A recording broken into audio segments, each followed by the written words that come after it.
everybody. Recording live from somewhere. This is Zach Couples with episode number 155 of the Movement Debrief. And today, folks, we're going to be breaking ankles. Hopefully you signed the waiver, because we're going to talk about common ankle problems. If you got ankle problems, about to give you some Big Z solutions, because your boy, Big Z, has got a bunch of questions that have been asked by the people. They will be answered for the people by this people right here. Fam, recognize fam. Without further ado, let's debrief, shall we? The first question comes from Renea. And here's what Renea asks. I have a client who has turned in ankles. This affects her hips as her knees cave in. She has strength in her quads, but cannot perform the hinge movement or squats properly. I'm not sure how I can help her. Is we got a situation, here we go, where the foot ankle complex is more inverting, like so. And then the knee or the tibia, we have my son here, would be going the other way. The knee is going into internal rotation. This is creating a twist in the knee.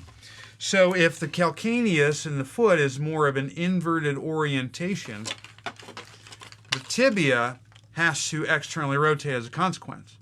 But if the knee is caving in, you got a situation where I have femoral, distal femur, IR, tibial, external rotation, twist in the knees, if you please. No, I will not, because that being stuck, and you're not really stuck, but being stuck in that position and having an inability to go the other way, namely tibial IR and femoral ER, is going to create some potential problems with movements like a squat or a deadlift.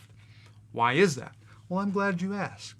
The reason why that is, folks, is because when you are in an orientation where you got tibial ER and femoral IR, that is the screw home mechanism.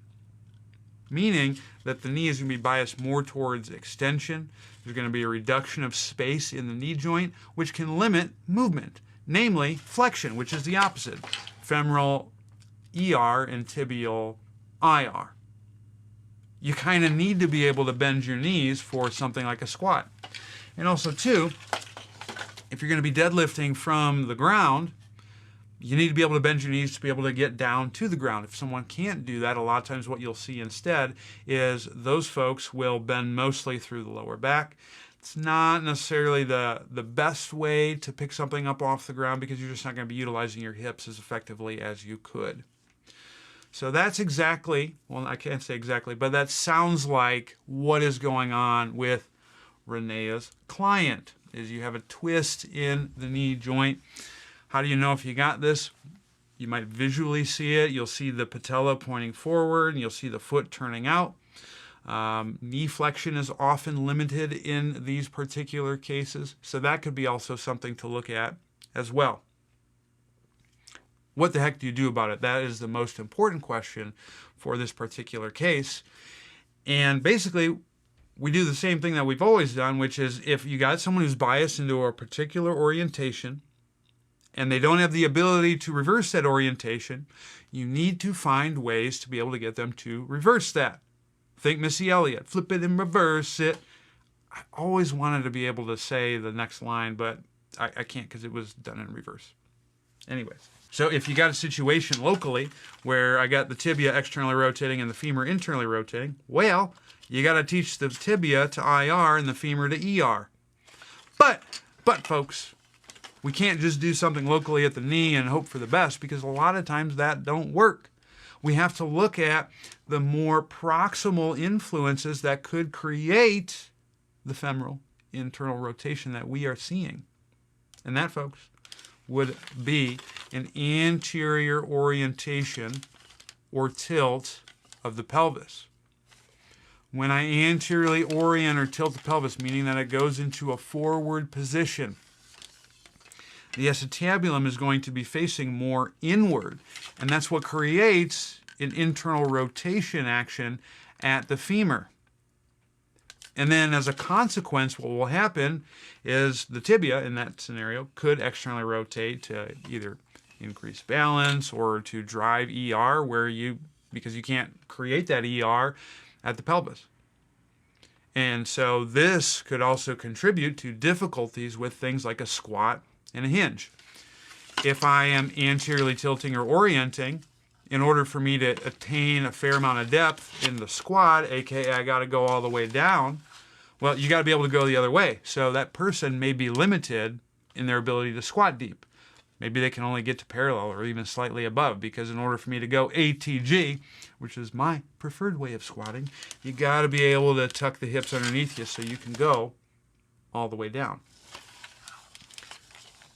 With the hinge, the issue that we would likely see is they might arch their back excessively as they try to posteriorly displace their pelvis. Not going to be useful for this particular individual.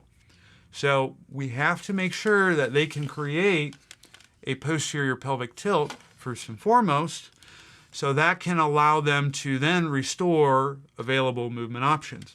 So a lot of your basic stacking drills that we've gone over ad nauseum. In fact, I'll link it in the show notes, which will be found on zachcouples.com/common-ankle-problems. Check it out. It'll be out on Monday, most likely. But in that, I have a thing that I will link called the Stacking Starter Pack. It's a YouTube playlist that I put together because I get people saying, "Hey, Zach, what do I do for condition X, Y, and Z?" Well, I can't do that unless I evaluate you, but we do have that on zachcouples.com, so go ahead and check that out. But if you get really good at some of these simple stacking-based moves, it's probably going to take care of a fair amount of issues, or at least is going to set up a good foundation for you to then try more complicated things. But once you have that, once you can stack like a boss, maybe you do like something in hook lying or whatever, then what you want to do is you want to work on things that will untwist the knee. So you got to create the posterior tilt, and then you have to work on things that are going to promote femoral external rotation and tibial internal rotation, and to some extent pronation through the foot. Namely, you got to be able to evert the calcaneus, which is progressively working towards internal rotation. So what I would do in the beginning is first work on getting that person to be less screwed. Namely, what I mean by that is if they're stuck more in a screw home position, tibial ER, femoral IR, you want to do things that reverse that position. High depth squats are really good for this, because when you're at between 0 and 30 degrees of knee flexion, the tibia is going to be more internally rotating and the femur is going to be more externally rotating. So there's some different squat progressions you can use. If you're this particular individual who has a difficult time preventing the knees from caving in, you can put a band around the knees. Not that you're pushing knees out big time, but what you're doing in that particular situation is you're just pushing them out enough so then you fix the femurs so the pelvis can tilt posteriorly. There's a squat progression that I got that I will link in the show notes. Again, zachcouples.com/common-ankle-problems. Check it out. From there, what you want to do then is you could progress to things that work into lower ranges of hip flexion. Now, this is going to bias some internal rotation, but what we want to teach our supreme clientele to do is, instead of getting the IR by dumping the pelvis forward, we're going to get the IR more so through the femur. And this is going to be useful because if you got a person who has an inverted calcaneus, or their foot is turning out, you got to teach them to evert. And the way you do that is through internal rotation of the extremity. That's going to require you to work the mid-ranges of hip flexion, namely 60 to 100 degrees of hip flexion. And the reason why that is because in that range, the femurs are going to be moving towards internal rotation. This is based off of how the angle of pull changes for your posterior rotators in the hip. Things I would do would be split squats.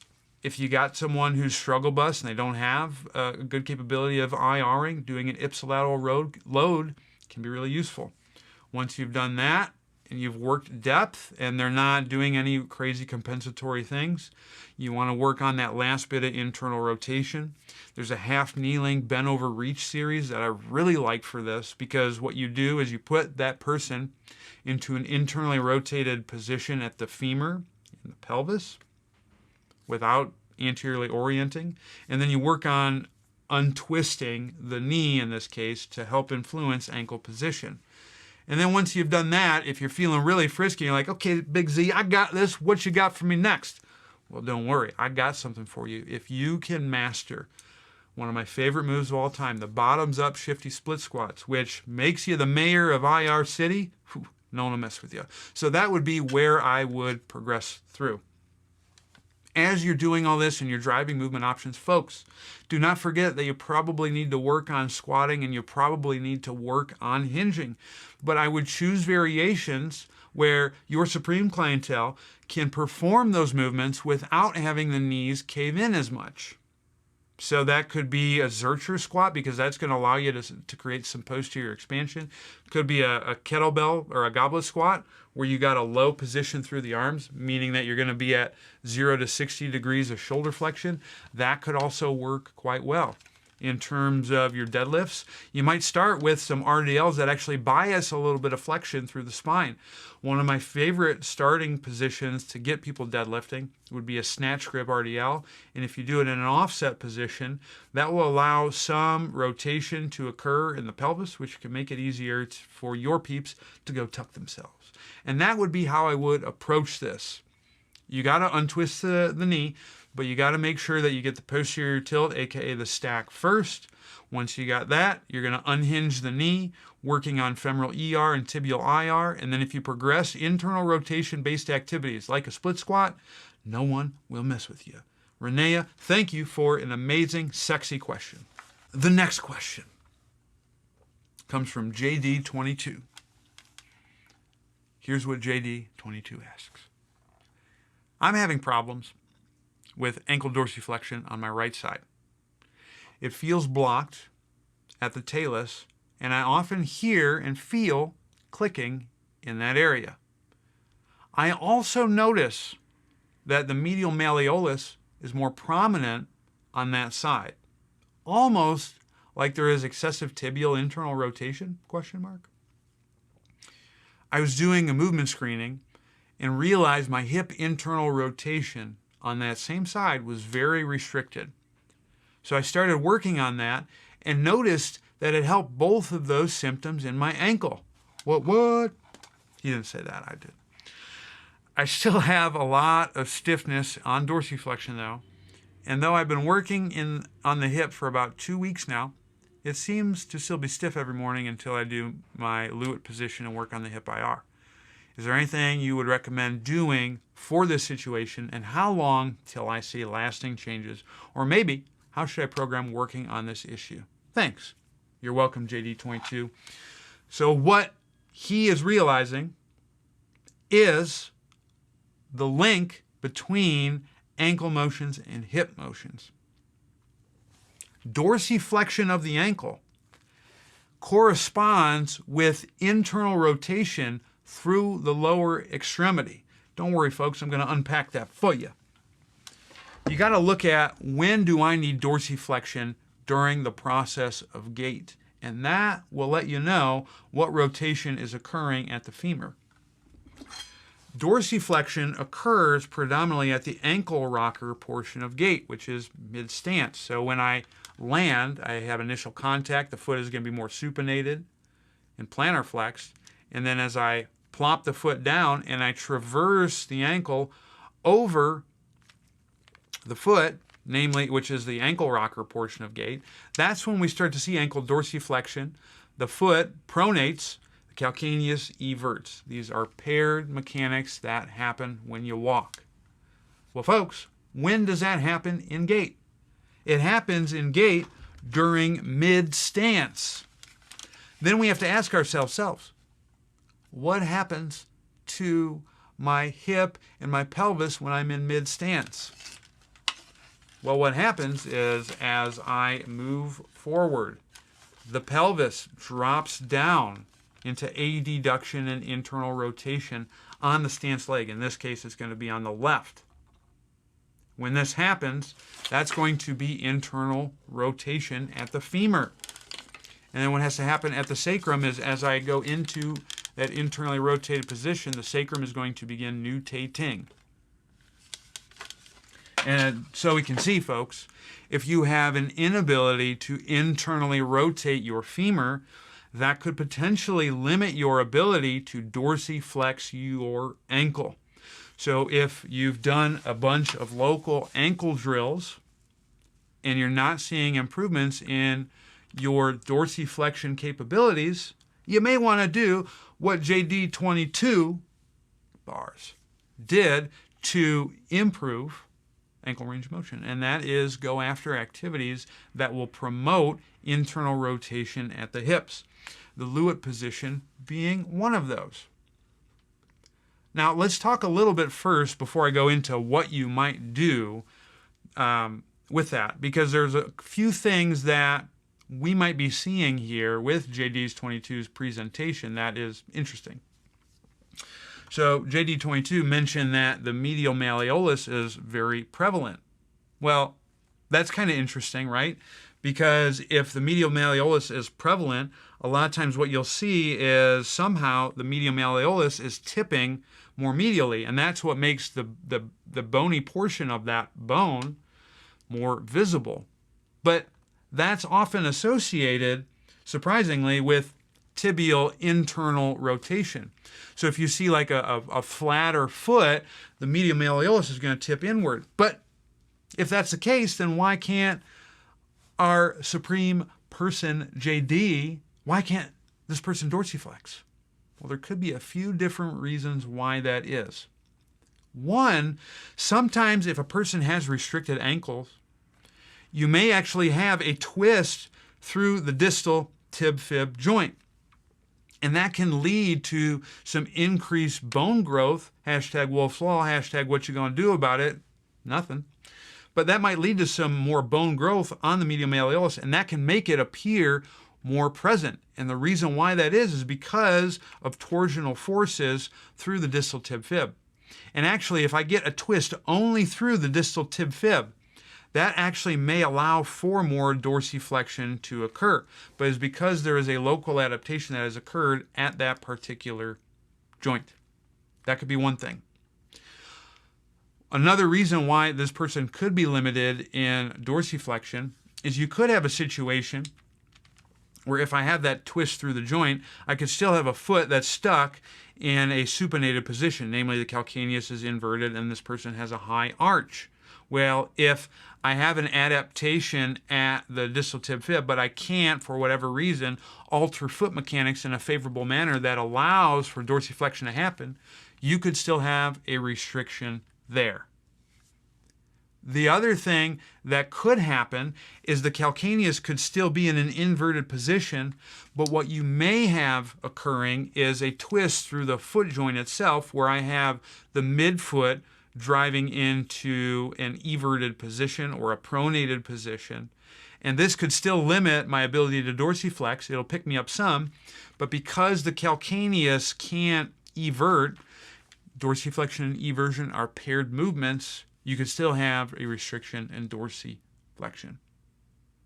But when you see these things, the song remains the same. You still have to teach this person to drive internal rotation. Now, something like a 90-90 or Lewitt position might get you some, but it's not going to get you to go all the way. And the reason why is because you're doing something bilaterally. That's going to limit the nutation that could occur in that particular position, but it's also minimally weight-bearing, so on and so forth. AKA, it's probably going to get too easy at some point.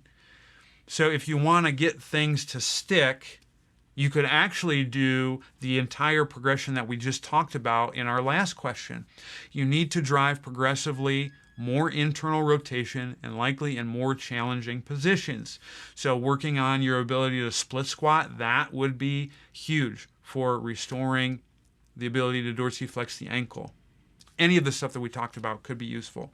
The one thing I would consider, though, is if you have someone who is severely restricted in the ability to dorsiflex the ankle, you might consider elevating the heel. And, well, Zach, but that's going to plantar flex and invert the ankle. I get it.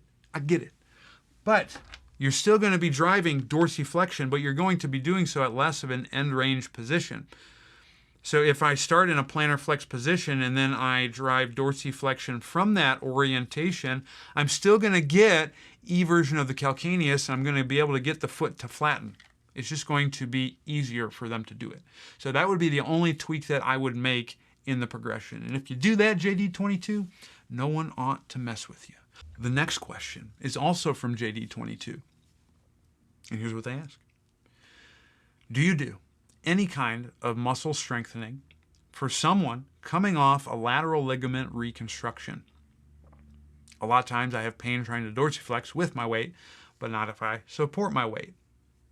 Awesome question. So when I approach post-op care, the song is very similar. We're still going to go after improving movement options. And I found doing that most of the time fixes or takes care of a lot of the issues that we may conventionally see locally. Because think about it, folks. If I need to improve dorsiflexion of the ankle, well, I need to be able to internally rotate the femur, and et cetera, et cetera. So a lot of the progressions will be the same. The two things that I consider when I am doing post-op that differs from any other type of treatment when we're talking about increasing someone's available movement is, one, you got to put respect on the name that is tissue healing times and precautions. So if there was a ligament reconstruction, maybe this guy had a modified Brostrom procedure or Brostrom, I forget how it's pronounced. But anyways, if they have that done, ligaments need a certain amount of time to heal. The physician you are working with may have certain precautions that you have to follow. There's nothing that we can do that is going to speed up healing times, at least legally. That's within my scope of practice. I'm not even going to touch that. But you have to be able to ensure that the tissues that were affected by the surgery, they heal. So you have to work within the precautions that your doctor has given you. So consult your physician to know what you can and can't do. That could be that you're not doing weight bearing. That could be that you avoid certain movements for extended periods of time. That's okay. No sweat. That's why I think it's useful to still go after the movements that would be paired with a given position. So if for some reason, in this case, let's just say hypothetically, you are not allowed to do plantar flexion and inversion because that would put too much strain on the ligament. Well, we know, based on our discussions previously, that if dorsiflexion and eversion are paired with internal rotation, plantar flexion and inversion are going to be paired with what, folks? External rotation. So can you not work on external rotation everywhere else? And potentially that could still drive favorable mechanics for you to then go after plantar flexion and inversion. I say hell to the yes. And in fact, that's what I would do in this particular case. So you might choose activities that are going to drive ER up the chain. I would do that first. The other thing that you have to consider when it comes to post-operative care is you have to do all in your power to control the inflammatory process as best you can. So that could be local things. That could be making sure you're resting, elevating, doing compression, whatever it takes to make sure inflammation and swelling does not run rampant. Do those things, and if you do that, you're going to be okay. But once you've accounted for those two factors, not much is going to change. You're still going to go after improving movement options. So if you need to drive plantar flexion and inversion at some point, which you will, because a lot of times after these procedures, because they tighten the ligament, you're going to have restrictions in multiple directions. You want to go after things that drive plantar flexion and inversion. So that could be external rotation if you're looking at restoring relative motions. There's moves that I like where I drive sideline adduction, but then I also plantar flex and invert the foot. That works really well. And you're doing things to restore mechanics throughout the extremity as opposed to just at the ankle. Doing high depth shifts can also help promote plantar flexion and inversion, especially if you are bearing most of your weight through the lateral calcaneus. So those would be things I would look for in this particular situation if you got to restore ankle range of motion. In improving dorsiflexion and eversion, you do a lot of the same stuff that we talked about with our previous calls. So do things where you are split squatting, you're getting into ranges where pronation has to occur, working mid-stance based activities. All that works really well. If you're non-weight bearing, I like combining in the mid-stance position eversion with abduction. So a lot of your side-lying abduction activities work really well to help teach your supreme clientele how to drive dorsiflexion and eversion. Now, if you've done all that and you're working on loading activities through the lower extremity, do you need to do local strengthening? Very rarely, and again, this is a case-by-case basis, but very rarely do I find in my practice that that's indicated. I can't remember the last time I've done band ankle work, because if you can get someone to squat, split squat, jump, etc., they're going to get their local muscles at the ankle strong as all hell. The 2 times that I would say are an exception for me in my practice, again, consult your PT, but the 2 times that I would say that you could justify doing local strengthening work with the ankle is if you have some type of nerve compromise. So perhaps someone who has back surgery and they have neurological weakness, or maybe they had some type of neuropraxia that's limited local muscle strength, then maybe that would be a time that you could justify doing some band work. But even then, I would likely gravitate more towards things where I'm getting combined actions, meaning that I'm not just moving the ankle in certain positions, but I got to move the hips, so on and so forth. PNF work is great here. The other time that local stuff might be useful is if you are non-weight bearing and you need to do things to mitigate atrophy. Here, if you did stuff locally combined with blood flow restriction, that could be really useful at mitigating atrophy that often occurs with non-weight bearing. Those would be the 2 times that I would likely do things where it's more local based strengthening. But otherwise, if you do most compound lifts, you're going to get a lot of the benefits that you were looking for. And that's where I would go in this particular case. The last one comes from Fortune_Patience_Brown. Cool name. Here's what they ask.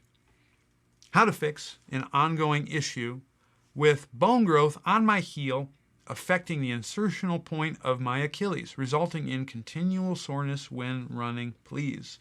Thank you, I will. So what FPB, yeah, you know me, is talking about is this thing called a Haglund's deformity. And the stuff that I'm going to be talking about, the numbers, I have a couple studies that I'm pulling from. I'll link them in the show notes, which again will be found on zachcouples.com/common-ankle problems. Give it a shot. But a Haglund's deformity is basically you get this process that develops on the upper part of the calcaneus, right by where the Achilles inserts. And theoretically, this deformity may impinge on the calcaneal bursa, which could cause pain at the Achilles tendon insertion, in theory. Now, the first question we have to ask ourselves is, okay, so you got this Haglund's deformity. Can we realistically say that that is the cause of your pain? Well, that's where if we check out this study, which was, what's it called? It's called Insertional Achilles Tendonitis and Haglund's Deformity by Kang et al. This was 2012. And they looked at some interesting stuff. With this particular study, they compared people who had the deformity who were symptomatic versus asymptomatic. And guess what, folks? They occur roughly in the same frequency of people who are symptomatic and asymptomatic, meaning that you can be asymptomatic and have a Haglund's deformity. So this calls into a question, to what extent does having a Haglund's deformity actually impact health of the Achilles? We cannot say. The other thing then would be, let's just suppose for the sake of argument, okay, fine. You got your Haglund's deformity, well, why don't we just cut it out? Because if there is an anatomical issue, then maybe we need an anatomical solution, which is surgery. Is that so? Well, if we look at this study called, this was done in 2000. There's also one done in 2005. But it's called Haglund syndrome. Disappointing results following surgery, a clinical and radiographic analysis. And so in this one, they had 49 surgical interventions. So it's a small sample size. Take it for what it's worth. But only 34 of those, which is less than 70%, had a good or had complete relief of symptoms. So 70% chance of success, not bad. However, 14% had worsening of symptoms, and the rehab process for this is long. 6 months to 2 years, folks. That's a long time to be recovering from this type of surgery, especially considering we don't necessarily know to what extent the Haglund's deformity contributes to tendon issues. If you got to sit out for 6 months to 2 years, and we know with tendon-based issues, loading is the big problem, or load management, well, are you just getting better because of the course of time and you actually gave your Achilles tendon time to chill? We don't know. And in this study, and generally with most things, it would behoove you to take conservative measures first and foremost before altering your anatomy in an irreversible way. So, FPB, we may not be able to say with 100% certainty that your Haglund's deformity is the contributing factor for your insertional Achilles tendinopathy. But here's an interesting thing that they mention. Results in continual soreness with running. So the first thing you got to do is if you got something that is bugging your Achilles, aka running, which running is basically an extended plyometric.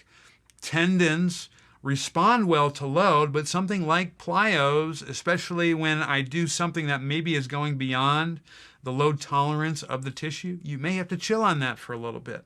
So maybe you take a few days, a week off, or you reduce your mileage enough that that allows the Achilles to chill out. Do that first and foremost. Now, you got to be careful. That doesn't mean that, okay, I feel really good, I'm going to go right back to 50, 60 miles a week. False. You don't want to do that either, because you have to ensure that you load the tendon in a manner that's not going to spike symptoms. If you have acute load spikes where you do a bunch of activity that is beyond the tolerance of the tissue, you're just going to run into this flare-up over and over and over again. And we don't want that, because we want you running safely and healthily as best as you can, FPB. So what you want to do instead is, when you're chilling like Bob Dylan, you want to restore movement options throughout the lower extremity, so that limits any torsional strain that may be happening through the insertion of the Achilles tendon. So all of the stuff that we've talked about to this point could be useful for you. I would do it. Make sure you're getting external rotation and internal rotation back. You're restoring your dynamics at the foot-ankle complex, and that's going to at least take care of one piece. The next piece that you got to consider is slowly introducing reloading into the tendon. There's a lot of good research showing that isometrics can be useful for any type of tendon-based issues, and I would do them. That could be just loading up your calf raise machine that you got and pushing as hard as you possibly can into it, knowing that you're not going to move.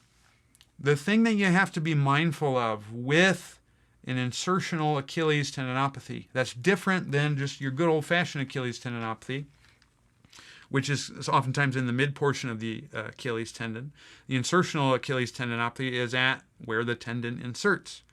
With that, a lot of times if you move into dorsiflexion excessively, so when you're doing your calf raises, how you let your ankle dorsiflex past midline or past zero, you may not want to do that necessarily with an insertional Achilles tendon issue, because that might put a little bit too much stretch on the insertion of the Achilles. So a lot of times it's indicated in these particular cases to instead just go to 0 degrees of dorsiflexion.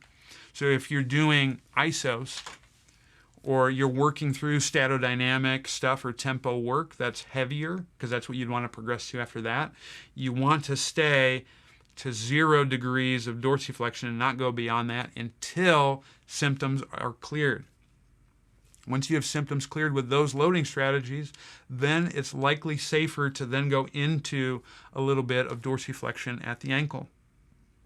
Once you've done that, things are hunky-dory, your Achilles is tolerating that, then you want to progress, like I said, from isometrics to full concentric eccentric at a slow tempo. Then you might do that with load, and then you might do that with speed. So that could be jumps. I would do plyometrics, because running is essentially bounding for an extended period of time. So you want to make sure that you can tolerate jumps, bounds, hops, maybe one, then doing continuous without problems. If you can do that, then a nice way to introduce repeat loading, you could do aerobic plyometrics, but I like jump rope. Jump rope allows you to get a ton of foot contacts, but it's less loading than running. If you've gone through that progression, then, and only then, it would probably be safe for you to go into running. I would start with lower mileage, and the 10% rule in this case works really well. I actually did an office hour where I walked someone through how they can get back after an ankle sprain. The same progression works here. I'll make sure to link that in the show notes as well. So those would be the big keys. When you're talking about a Haglund's deformity, well, you're not going to change your anatomy unless you get surgery, but the results are questionable. But I would give your Achilles time to chill, make sure you improve movement options, and then introduce loading. Start with isos. You can do them very early on, and a lot of times that can help with symptoms. And then once you've gotten through the isos, you're going to go tempo, and then you're going to go progressively towards more plyometric activities, making sure that you're not stoking symptoms. If you do that, no one will mess with you. Ruben Rothel 3000, one of the best names on the gram. How do supination and pronation work? What ISA promotes more of one than the other? I like this question. So the way supination works, if we look at just the foot, is you have a combined action of plantar flexion, theoretically, through the ankle joint, calcaneal inversion, and what inversion does is it locks the midfoot under normal circumstances. And the reason why that is because when I invert the calcaneus, the navicular and the cuboid actually twist so they're atop one another. And when they twist so they're atop one another, that creates an arch in the foot. And that allows you to have an arched foot, which can be useful in a variety of circumstances. When the foot is arched, that's going to be associated with more external rotation through the extremity. And if we look upstairs at the pelvis, that's going to be associated with more counternutation at the sacrum. With pronation, you have the opposite. When I pronate, the ankle is going to dorsiflex, the calcaneus is going to evert. That helps unlock the midfoot and the forefoot because now the navicular and cuboid are no longer atop one another. They slide off to the side. And that allows the midfoot to flatten, which is useful during mid-stance. When I dorsiflex, evert, and I pronate, that's going to be associated with more internal rotation through the extremity, which is associated with nutation of the sacrum. So we have to ask, okay, so we have supination associated with external rotation. We have pronation, which is associated with internal rotation. What infrasternal angle presentations are biased towards each of those? Well, assuming we don't have other compensations. Generally, a narrow infrasternal angle is going to have more of an ER bias. So they may, and I say may with scare quotes, they may have a larger predisposition towards a more supinated foot type. And a wide would be the reverse of that, since they are more IR biased based on the pelvic orientation that is often common with them. They may have more of a pronated foot type. If you see the opposite of that, then what you're dealing with is other compensations that have occurred to make up for the movement restrictions that may be present in that particular individual. But that's the general rule of thumb. Supination associated with ER, counternutation, that's a narrow ISA. Pronation is associated with IR, which is associated with sacral nutation, which is typically seen more in wide infrasternal angles. Awesome question, Ruben Rothel, 3000. I think that's a good stopping point for us today. I want to thank all of you wonderful folks who tuned in to this debrief. It's good to be back on the debrief train. Folks, before you leave, if you want to come to Human Matrix and learn how to coach some of this stuff that we're talking about, the next one that I got, and this one is happening, folks, September 25th, 26th in Wyckoff, New Jersey, just outside of New York City. You definitely want to check that out. I'm also going to be in Philly, October 23rd and 24th. That one's going to happen. November 6th and 7th, Charlotte, North Carolina. November 20th, 21st, Colorado Springs, Colorado. And supporting the home crowd, December 4th and 5th in Las Vegas, Nevada. We already got a bunch of people signed up for that, so definitely check us out if you are in those areas. Thank you so much for tuning in. You've been a beautiful, sexy, outstanding audience, and I hope that you keep it real, but not to the extent where things go wrong. Stay hungry, stay learning, stay moving, and I'll see you next time. Deuces.